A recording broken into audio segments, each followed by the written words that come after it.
kind of how CYFD may be just kind of the interaction between individuals who struggle with substance use and their involvement with CYFD or non-involvement. And so I've just got a couple of brief slides to share with you. By no means am I an expert on this. I did come from infant mental health, so I had a lot of interactions with that population and with CYFD, and then also collaborate with a couple of folks from the department to put this together. So just as a quick background, because this act influences how New Mexico Children, Youth and Families Department handles substance use concerns. This is based on a 2016 Obama era act called the Comprehensive Addiction Recovery Act. And this act actually was really meant to target prenatal and perinatal children, but really New Mexico CYFD gratefully took this and kind of built on it to handle when SCI reports or when investigative reports are generated as well. So that federal mandate asks that hospitals create a plan of care for substance exposed children by using a non-judgmental approach and moving away from a very kind of punitive, judicial, criminalized approach to individuals struggling with substance use and children that are born with exposure. It's the idea is to focus on supporting what already exists and building upon those existing resources. So safety, health, development by coordinating services, reduction of stressors, like addressing things like housing, food, resources, counseling, addiction resources, mental health resources, and developing a plan of care. And this automatically offers a referral for a care coordinator, which is pretty cool. So here in New Mexico, CareLink is looped in with this project that works with CYFD as one of the care coordinators that assist families in navigating and setting up all of these processes.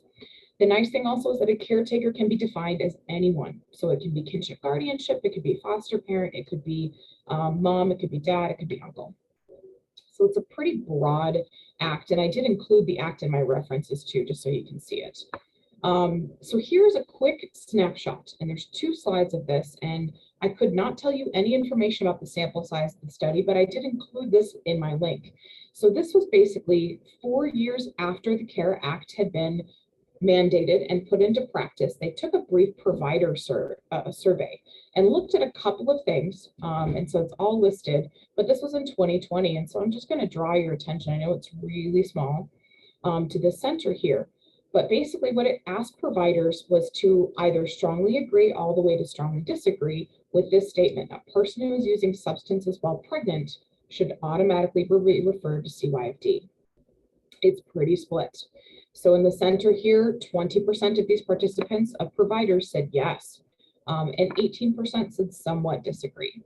And so that just kind of tells us we still have some work to do, that just because an individual is struggling with a medical condition like substance use, that does not actually mean they automatically need a referral to CYFD. So that highlights kind of an education opportunity for our providers. A second snapshot from this, again, same study asking about provider knowledge. The center here, again, it's really small, I'm sorry, but it asked true or false: a plan of care is the same thing as referral for investigation. That's second from the right. The great news is that a lot of folks said that's false, and that's correct. A plan of care, so plan of care is not the same thing as opening an investigation, which means CYFD may be involved in creating a plan of care for an individual who's struggling with substance use and their children, but that's different than an investigation. A lot of times we think of CYFD as synonymous with investigation, and that's just not the case. They tend to do a lot of things.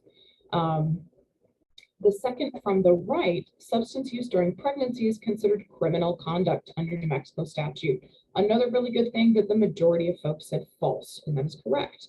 Substance use by itself is not criminal conduct, which is a good thing. We actually need to move away from criminalizing folks that are struggling with a medical condition. So how does it look in New Mexico? So in 2019, Governor Lujan Grisham tasked CYFD to convene an interagency working group. So that's now a combination of CYFD and NMDOH to ensure that babies born exposed to substances and their families receive support. Now, the cool thing is CYFD took that and said, okay, we really need to adjust our entire approach is how we handle when we get in reports and how we help families collaborate who may have children that are not infants, but are actually, grown-up children. So they also They also changed their internal training, safety, and risk assessments to align with something called being a safety organized practice, which is a piece of information that influenced the judicial ruling of the CARE Act. And it allows to build on currently existing resources, guide parents to safer parenting practices, rather than measuring or only relying on a very outdated, punitive, archaic, such as just a UA result, and saying, well, UA result is the one thing we need from you, and that's going to inform whether you are no longer struggling with a substance, and that's it. It actually allows a lot more resource allocation and a bigger grayer area for evaluating a statewide central intake or SCI report. A safety organized practice, which is this is part of what informs CYFD's risk assessments and what informs how they implement the CARE Act. It's a holistic approach in child welfare that seeks to build and strengthen partnerships within a family, their informal support network of families and friends, and the agencies. It's informed by, and you'll notice a couple of, noteworthy terms here, right? It informs by motivational interviewing, cultural humility, trauma-informed practice, solution-focused practice. And then finally, there's a piece of advice from a CYFD caseworker when considering making a SCI report, which is a statewide central intake report. Focus on behaviors the parent will actively caregiving, and if those behaviors put the child in direct danger, rather than the struggle with substance use alone. If somebody is really struggling with a medical condition that they need assistance with, that is different than if while they are using substances, they are directly caregiving, and that direct caregiving negatively impacts the child. So again, the takeaway here is that substance use alone is not qualifications for a SCI report. The good news is when those SCI reports come in, now CYFD has more tools and ability to go, okay, do we evaluate and move this to investigations, or do we evaluate and move this to a care plan? And so many families now that have CYFD, what we call as involvement, many times involvement is synonymous with investigation, and it's just not. So they are involved in retraining their own persons as we and kind of work to retrain ourselves, and NMDOH works to retrain providers on what that might look like and what resources are available. So it's also something that anyone who works with families can talk about too and say, hey, here's some support. These folks have grant money. These folks have care coordination. These folks have opportunities to assist you in the same way that CYFD is involved also in providing monies for daycare. Again, not just investigations. There's a whole umbrella of things that they can do, and they're working to improve those services and service delivery. So very quick overview. Happy to send my slides so y'all have these references, some links to the CARE plan, the project description, what a safety organized practice is.